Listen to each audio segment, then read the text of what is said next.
saya hormati Direktur Pensiun PNS dan Pejabat Negara, Pak Aidu Tauhid. Yang saya hormati Bapak Ibu Kepala BKD, BKPB, BKPSDM, yang mewakili rekan-rekan Bapak Ibu narasumber, termasuk juga panitia dan juga seluruh peserta sharing session pada pagi hari ini. Sekali lagi kita perlu atau wajib memanjatkan puji dan syukur kepada Tuhan Yang Maha Esa bahwa pada pagi hari ini kita masih diberi kesehatan untuk dapat berkarya maupun hadir dalam sharing session ini. Yang kedua, saya menyampaikan permohonan maaf dari Kepala BKN, Profesor Dr. Judan Arif Fakrullah, yang saat ini sedang ada tugas lain, sehingga beliau menugaskan kami untuk mewakili, untuk membuka sharing session terkait hak pensiun dan prosedurnya ini. Ibu, Bapak sekalian saya hormati, seorang PNS seseorang ketika masuk menjadi PNS, salah satu yang dicita-citakan adalah bertugas sebagai PNS sampai tuntas. Umumnya PNS menginginkan bertugas sampai tuntas sampai dengan batas usia atau sampai dengan purna tugasnya. Dan apa yang diharapkan ketika purna tugas yaitu menerima hak-hak pensiun atau penghargaan dan menerima hak-hak pensiunnya. Ini biasanya dulu PNS yang seusia saya, kalau ketika ditanya mengapa menjadi PNS, salah satunya itu alasannya. Nah, kemudian Bapak Ibu sekalian, saya kira sharing session pada pagi hari ini sangat penting, sangat bermanfaat untuk meningkatkan pemahaman kita sebagai ASN terhadap apa itu pensiun, hak-hak pensiun itu seperti apa, bagaimana bisa atau prosesnya, dan kapan kita harus menyiapkan segala sesuatunya untuk atau agar proses pensiun kita berjalan lancar dan bisa diterima tepat waktu. Kalau kita lihat pensiun ANS sebagai suatu kebijakan publik, maka kita bisa melihat dari 3 hal. Dari aspek kewenangan, kemudian dari aspek prosedur, dan dari aspek substansi. Sekarang kita bicara kewenangan. Kewenangan untuk pensiun, sebagaimana diatur dalam Undang-Undang ASN, baik itu undang-undang sebelumnya maupun undang-undang sekarang, bahwa pemberhentian ASN itu merupakan kewenangan dari pejabat pembina kepegawaian. Jadi, SK pensiun PNS itu ditetapkan oleh pejabat pembina kepegawaian. Mungkin akan muncul pertanyaan, mengapa ada beberapa PNS tertentu yang SK pensiunnya diterbitkan atau ditetapkan oleh Presiden? Seperti kita ketahui, Bapak Ibu sekalian, bahwa dalam Undang-Undang ASN diatur, Presiden merupakan PPK tertinggi ASN. Jadi PPK ASN seluruh Indonesia adalah Presiden. Presiden dapat mendelegasikan sebagian kewenangannya kepada berbagai instansi dan lain-lain diatur sedemikian rupa. Nah, untuk jabatan-jabatan tertentu, kewenangannya masih di tangan Presiden, yaitu pengangkatan, pemindahan, dan pemberhentian PNS yang menduduki jabatan atau ASN yang menduduki jabatan JPT Madya, JPT Utama, dan jabatan fungsional jenjang ahli utama. Ini pengangkatan dalam jabatan, pemindahan dalam jabatan, Dan pemberhentian dalam jabatan dari jabatan ini merupakan kewenangan dari Presiden. Itu kalau kita bicara kewenangan.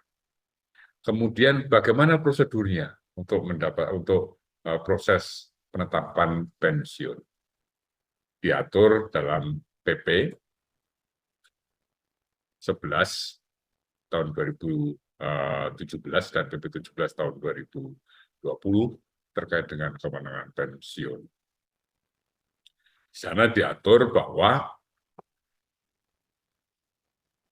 sebelum PPK menetapkan pensiun atau SK pensiun PNS, itu harus mendapatkan pertimbangan teknis dari Kepala BKN. Nah, Kepala BKN mendelegasikan sebagian kewenangan untuk menerbitkan pertimbangan teknis itu kepada Kepala Kantor Regional.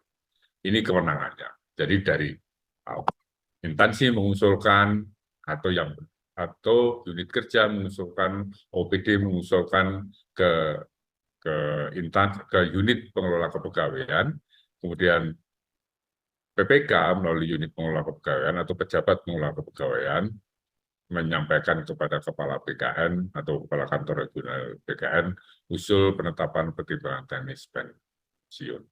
Baru setelah terbit pertek pensiun itu PPK menerbitkan SK pensiunnya. Ini dari sisi prosedur. Kemudian dari sisi substansi, ini yang biasanya juga kita, teman-teman PNS, itu kurang memahami apa saja substansi terkait dengan pensiun. Pensiun ada beberapa macam, ada pensiun PUP, PUP dengan KPP, kemudian ada pensiun tewas dan pensiun anumerta yang karena tewas dan lain sebagainya. Substansi pensiun sampai dengan saat ini sebagian besar masih diatur dengan Undang-Undang 11 tahun 69. Misalnya pensiun itu besarannya adalah berapa ya, setengah kali berapa. Jadi maksimal 75% dari gaji pokok terakhir. Minimal adalah berapa, tapi tidak boleh kurang dari gaji pokok terendah dalam tabel gaji. Itu diatur di dalam Undang-Undang 11 tahun 9. Kemudian kalau pensiun janda duda, bagaimana besarannya berapa? Janda duda 36% dari pensiun pokok PNS-nya. Nah, kemudian kalau PNS tewas, pensiun janda dudanya berapa? 72% dari pensiun PNS-nya. Ini diatur sedemikian rupa. Bahkan termasuk juga kalau yang tewas, di samping besaran pensiunnya ada juga namanya tunjangan atau uang duka tewas dan beasiswa dan sebagainya yang nilainya itu relatif lumayan besar. Nah, Bapak Ibu sekalian saya hormati, saya kira hal-hal ini tadi saya hanya menyampaikan garis besar gambaran umumnya. Nanti detailnya saya kira para narasumber bisa menyampaikan, termasuk jika ditemukan kasus-kasus yang spesifik yang perlu pendalaman lebih lanjut, nanti bisa didiskusikan. Dan saya berharap, karena ini merupakan hal yang sangat penting, biasanya kita ketika masih asik bertugas tidak aware, tidak care terhadap persiapan pensiun kita, ini biasanya kelabakan mendekati hari H atau mendekati tanggal TMT usia pensiun kita. Kemudian BKN selaku instansi yang menyelenggarakan manajemen ASN, termasuk salah satunya terkait manajemen pensiun dengan penerbitan pertimbangan teknis pensiun, sudah melakukan berbagai upaya inovasi atau report transformasi terkait layanan kepegawaian termasuk pensiun. Antara lain, saat ini, sejak tahun 2023, pertek pensiun itu batas waktu prosesnya di BKN hanya 1 hari, 1 kali 24 jam atau 1 hari kerja. Jadi tidak boleh ada usul pensiun yang mengendap di BKN. Kemudian usulnya sudah terdigitalisasi, artinya paperless, tanpa dokumen fisik yang hilir mudik dari instansi ke BKN. Ke depan, kita sedang menyiapkan otomasi proses pensiun. Jika perlu, pensiun tidak perlu diusulkan. Kita sudah punya datanya lengkap, maka bisa kita terbitkan petek pensiunnya. Kalau itu tidak sesuai, bisa diajukan perbaikan atau pembatalan. Ini sudah kita coba untuk tahun ini di beberapa instansi. Silahkan Bapak Ibu sekalian, Kepala BKD, apabila ada daerahnya ataupun instansi pusat, apabila instansinya berkenan untuk piloting pensiun, otomasi pensiun ini, bisa berkoordinasi dengan Direktur Pensiun PNS dan pejabat negara. Otomasi ini bukan berarti menghilangkan kewenangan. Otomasi lebih kami tekankan kepada prosesnya dilakukan oleh sistem. Verifikasi validasi oleh tim BKN itu seminimal mungkin. Konsep berpikirnya adalah sebagai berikut. BKN punya database ASN seluruh Indonesia. Harusnya database yang dimiliki BKN sebagai wali data ASN itu data yang valid, akurat, dan terkini. Jika kriteria valid, akurat, terkini itu betul-betul terwujud di database BKN, maka usulan maupun dokumen pendukung lain terkait usulan pensiun saya kira tidak diperlukan lagi. Kecuali ketika terjadi perubahan, misalnya perubahan penambahan anggota keluarga, PNS yang menikah lagi, yang belum didaftarkan, gitu. Kemudian kelahiran yang belum didaftarkan, atau alamat, dan sebagainya. Bahkan untuk kepentingan pencairan THT maupun pembayaran pensiun, tidak perlu, istilahnya orang Jawa, itu istilahnya tidak perlu amprah ke Taspen. Tidak perlu melaporkan atau menyampaikan data ke Taspen. Datanya dimasukkan ke SIASN untuk kepentingan penetapan petek pensiun, dan nanti langsung otomatis itu digunakan oleh PT Taspen untuk pembayarannya. Ini beberapa hal upaya-upaya peningkatan layanan yang BKN lakukan. Harapan kami bagi instansi, PNS atau ASN ini bertugas kurang lebih yang BUP itu rata-rata 30 tahun. Mereka berkarya mengabdi 30 tahun. Kami berharap, betul-betul berharap, untuk pengurusan pensiun para PNS ini tidak boleh direpotkan lagi.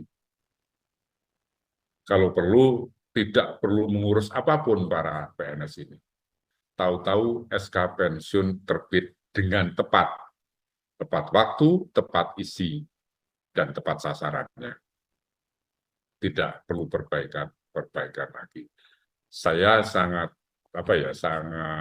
sedih kalau masih mendengar ada PNS yang mendekati usia pensiun itu masih diminta SK ini, SK itu, dokumen ini, dokumen itu, dan sebagainya, yang mestinya di unit kepegawaian instansi maupun atau di BKN itu sudah tersedia. Kalau yang belum ada, wajar kalau dimintakan. Syukur-syukur disiapkan oleh instansinya, bukan oleh yang bersangkutan. Ini harapan kami terkait dengan peningkatan layanan pensiun. Kalau itu terjadi, itu terwujud, kita betul-betul memberi penghargaan kepada para PNS yang memasuki batas usia pensiun. Yang memasuki masa purna bakti, kita memberi penghargaan setimpal dengan apa karya pengabdian mereka selama bertugas sebagai PNS. Saya kira demikian beberapa hal yang dapat kami sampaikan. Kurang lebihnya mohon maaf. Dan dengan mengucap puji dan syukur kepada Tuhan Yang Maha Esa, maka sharing session pentingnya pemahaman ASN terhadap hak pensiun dan prosedurnya dengan resmi saya nyatakan dibuka. Terima kasih. Wassalamualaikum warahmatullahi wabarakatuh. Salam, Om Santi, Santi, Santi Om. Dan kami hormati tentunya para peserta yang bisa menghadiri acara session sharing ini pada hari Kamis 15 Mei tahun 2025 dalam tema menuju masa purna tugas yang tenang. Bahasa tenang adalah bahasa kapasitas gitu ya, tergantung dari masing-masing. Termasuk hak pensiun ASN dan prosedurnya. Dan yang saya hormati teman-teman para panitia dari Pusbang, ASN, PKN, dan semua yang hadir baik melalui grup, kelompok, karena keterbatasan jaringan, dan seterusnya. Assalamualaikum warahmatullahi wabarakatuh. Selamat pagi dan salam sehat untuk kita sekalian. Om Swastiastu, Namo Buddhaya, dan salam kebajikan. Kalau mencermati dan memahami makna kata pensiun adalah 3 hal. Pertama adalah masa, kedua adalah saat, ketiga adalah waktu. Hari ini kita kupas tuntas tentang sharing session yang bertemakan tadi yang saya sebutkan bahwa bagaimana sih untuk menjadi ketenangan menghindari adanya post-power syndrome, baik bagi pengelola maupun bagi yang akan menerima penghargaan pensiun maupun hak kepegawaian. Dalam posisi masa, itu tentunya setiap orang ada masanya. Setiap masa ada orang. Organisasi itu terbuka. Siapapun boleh duduk dalam jabatan apapun. Yang berdampak salah satunya terhadap batas usia pensiun. Itu ya, salah satunya. Karena ada berdampak lainnya. Apabila yang bersangkutan ditempatkan di luar dari jabatan organiknya. Di dalam masa ini, tentunya ada juga nuansa 3 jabatan yang dapat melekat. Artinya bisa iya, bisa tidak dalam kaitannya pelekatan jabatan. Pertama adalah jabatan negeri, kedua adalah jabatan organik, ketiga adalah jabatan karir. Yang banyak orang cari adalah jabatan karir dan jabatan organik. Terkecuali yang bersangkutan akan melimpahkan diri ke anggota legislatif maupun ke pilkada sebagai kepala daerah. Itu jabatan negeri yang beliau akan lepaskan. Itu adalah masa. Jadi dalam jabatan karir ada yang namanya JPT, jabatan administrasi, dengan jenjangnya posisinya adalah administrator, pengawas, dan pelaksana, serta jabatan fungsional. Semua akan melihat masanya. Pak, saya pejabat fungsional dengan jenjang ahli muda, misalkan. Sampai dengan saat ini peraturan mengatakan di posisi ber-BUP 58 tahun. Pak, bagaimana cara untuk dapat naik di jenjang jabatan ahli madya? Tentunya dengan melalui uji kompetensi, salah satunya. Ada formasi dan lain sebagainya. Kewenangan teratas adalah di PPK. Itu apabila akan berubah, bergeser, misalkan dari jenjang ahli muda ke ahli madya. Pak, saya pengen 60, ngarang efeknya penetapan jenjang jabatan di jenjang ahli madya, maka dapat diberikan ber-BUP 58 ke 60. Artinya BUP-nya adalah di 60 tahun. Mungkin muncul pertanyaan, Pak, bagaimana yang geger 59 tahun, isu berkembang dan lain sebagainya. tentunya kita tetap akan cermati, kita akan lakukan salah satu instrumen-instrumen untuk melangkah ke pengkajian. Apakah tetap di 60, apakah di 58, ataukah di 59, dan seterusnya. Itu namanya masa. Oke ya. Yang kedua, saat kapan kita akan menerima, saat kapan kita akan memberikan bagi seorang pengelola.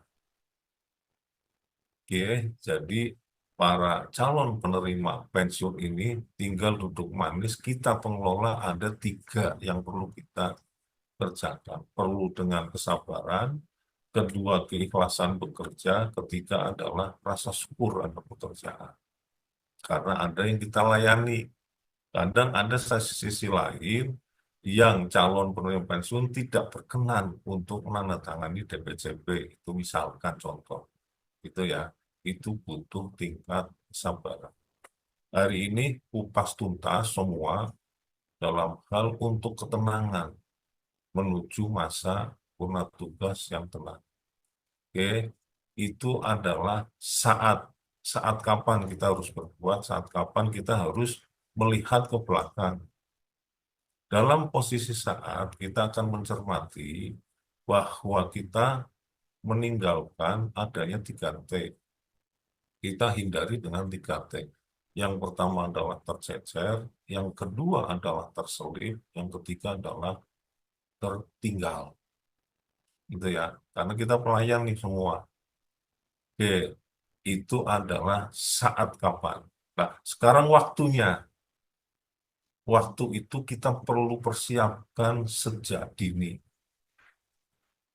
Tadi yang dikatakan oleh Pak Audelika sudah benar adanya bahwa waktu berjalan kita perlu persiapkan dengan dini dan sedini mungkin. Pengalaman kita patut kita renungkan, keterampilan kita patut untuk kita laksanakan sebagai dasar langkah berikutnya. Iya, waktunya kapan? Waktunya pada saat menjelang BUP. Waktu saya ber-BUP, karena saya kedudukan jabatannya adalah ahli muda, maka di posisi 58 tahun. Itu waktu. Oke ya, dari saat melangkah ke waktu. Oke, jadi apa yang perlu kita cermati? Organisasi terbuka, saya boleh. Yang pertama adalah keterdesakan. Siapapun bagi pengelola, mari kita nyari yang paling terdesak yang mana. Ya, yang mau kita usulkan. Karena dalam keterdesakan perlu adanya penataan. Oke, misalkan Pak, data kami yang mau pensiun sekian, itu perencanaan. Tapi yang terencana itu yang mana? Pak, ternyata sudah kami usulkan 15 bulan yang lalu, Pertek sudah keluar, SK sudah ditetapkan, ternyata PPK mengatakan jangan dipensiunkan karena belum TMT dan akan diangkat ke dalam jenjang jabatan lebih tinggi atau satu tingkat lebih tinggi atau lebih yang berdampak pada perpanjangan batas usia pensiun. Itu bisa kita langsung perbaiki dan kita lakukan penyesuaian. Jadi kewenangan semua ada di PPK. Tentunya pada saat pengangkatan ini yang perlu kita cermati adalah syarat pengangkatannya. Apakah semua syarat ini terpenuhi atau tidak? Ya, khawatir kami nanti pada saat tertentu yang bersangkutan menjelang pensiun ternyata pengangkatannya tidak memenuhi syarat. Dimungkinkan terjadi pengembalian ke kas negara. Ya, jadi dalam keterdesakan ini ada 4 prinsip penataan yang terencana yang mana. Yang kedua, secara sistematis. Ya, nanti secara teknis yang sistematis adalah apa yang terurut dan terukur agar sebelum yang bersangkutan pensiun, yang bersangkutan sudah menerima haknya dan penghargaannya. Itu yang luar biasa. Ya, sebelum pensiun. Artinya 1 bulan paling lambat itu sebelum pensiun, SK sudah ditetapkan. Pertek jauh-jauh hari sudah kita tetapkan, namun tentunya ada pelonggaran waktu apabila kita tidak memperhatikan pada BUP-nya yang bersangkutan. Pak, last minute Pak, boleh 1 bulan. Aturannya demikian. Artinya jangan sampai nanti pas last minute ini kita belum melakukan apapun. Terjadi pemisahan organisasi, pemekaran organisasi, penciutan organisasi, dan lain sebagainya. Ini kita butuh penyesuaian dalam hal aplikasinya. Oke ya, jangan sampai yang bersangkutan yang akan menerima penghargaan pensiunnya merasa dirugikan. Dalam hal ruginya adalah hanya hal rugi waktu, ya waktunya saja. Yang ketiga, kita perlu ada perbaikan berkesinambungan. Ya, kita gunakan adalah data yang terkini, bukan yang terakhir. Apabila data terakhir ada kekeliruan, kita sudah cetak pertek SK dan lain sebagainya, masih dapat kita perbaiki dengan penyesuaian data terkininya. Mohon dengan sangat sesering mungkin cek perkembangan data dari yang bersangkutan, terutama yang terdesak mau menjelang pensiun. Autentikasi data perlu kita lakukan verifikasi dan validasi. Ya, itu tugas sebagai pengelola. Dan kita akan berikan dengan tema percepatan dan pendekatan pelayanan. Oke, setelah kita lakukan verbal, baru langkah berikutnya yaitu tentang penetapan. Di dalam penetapan tentunya kita butuh inisiatif. Yang inisiatif yang perlu kita perhatikan adalah dalam hal yang bersangkutan mengajukan APS. Berhenti atas permintaan sendiri. Kita harus hati-hati di dalam menerima usulan APS maupun mengusulkan bagi yang akan APS. Atas permintaan sendiri. Kita benar-benar akan cek melihat dari data yang diinput melalui CASN, aplikasi pemberhentian. Tentunya nanti kita akan mintakan juga apabila ada data yang perlu dilakukan. Tapi semua ini melalui sistem. Yang dikatakan Pak Deputi tadi mengarahkan bahwa apabila dimungkinkan, mari kita melakukan PPO, penetapan pensiun otomatis bagi yang ber-BUP. Itu ya, itu inisiatifnya. Lanjut, titipan saya, mari kita hilangkan hambatan. Oke ya, yang sekiranya menghambat kita bekerja untuk melakukan percepatan pendekatan, apa bentuknya, kita duduk bersanding, kita akan selesaikan. Terutama bagi yang bersangkutan, PNS-nya tadi sudah menerima pensiun, meninggal, ternyata ada data terkininya dari istri kedua dan seterusnya. Data terkininya mengaku anak kandung dari hasil pernikahan yang sah, bla bla bla dan seterusnya. Kita akan sesuaikan semua. Kita akan berikan penyesuaian dan perbaikan. Tentunya kami akan lakukan autentikasi data kembali. Terakhir, kita akan lakukan cari yang mudah dan cepat, dan tentunya didasari pada momentumnya. Gitu ya. Jadi silakan hubungi kami terbuka. Apapun kasusnya, semua tidak ada kata sulit seandainya kita mau duduk bersanding di dalam hal pengelolaan pensiun. Ke arah yang tenang, kita sendiri yang membuat tenang. Hindari post-post syndrome antara lain dengan memberikan besaran pensiunnya. Ada kejelasan, ada kepastian, prosedurnya bagaimana, tentunya semua menjadi tugas pelayan PNS. Demikian, Bapak Ibu yang saya hormati dan saya banggakan, salam hormat buat pimpinan yang memberikan perintah untuk menghadiri acara sharing session ini, dan salam hormat untuk keluarga.